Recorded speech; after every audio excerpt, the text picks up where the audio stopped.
Hi everyone, in front of me I've got a Redmi Turbo 4 Pro, and let me share with you how to reset camera preferences on this device.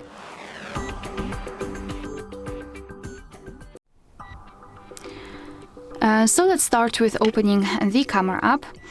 Currently we are in the standard photo mode, however the mode does not really matter in this case. Also, I wanted to draw your attention to those grid lines. I've applied them before I've started the recording because I'd like to show you a visual evidence that the reset option will work, so they should disappear after resetting.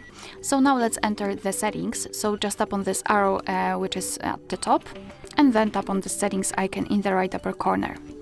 Then scroll down to the very bottom and tap on Restore Default Settings and confirm it with OK. The camera settings flashed a little bit, so we can go back to the camera. So the first evidence is this this permission, because you have to add or deny the permission to the location if you are opening the camera for the very first time after the first setup or the configuration.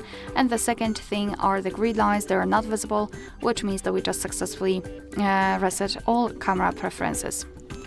Alright, so that will be all. Thank you so much for watching. Please hit the subscribe button and leave the thumbs up.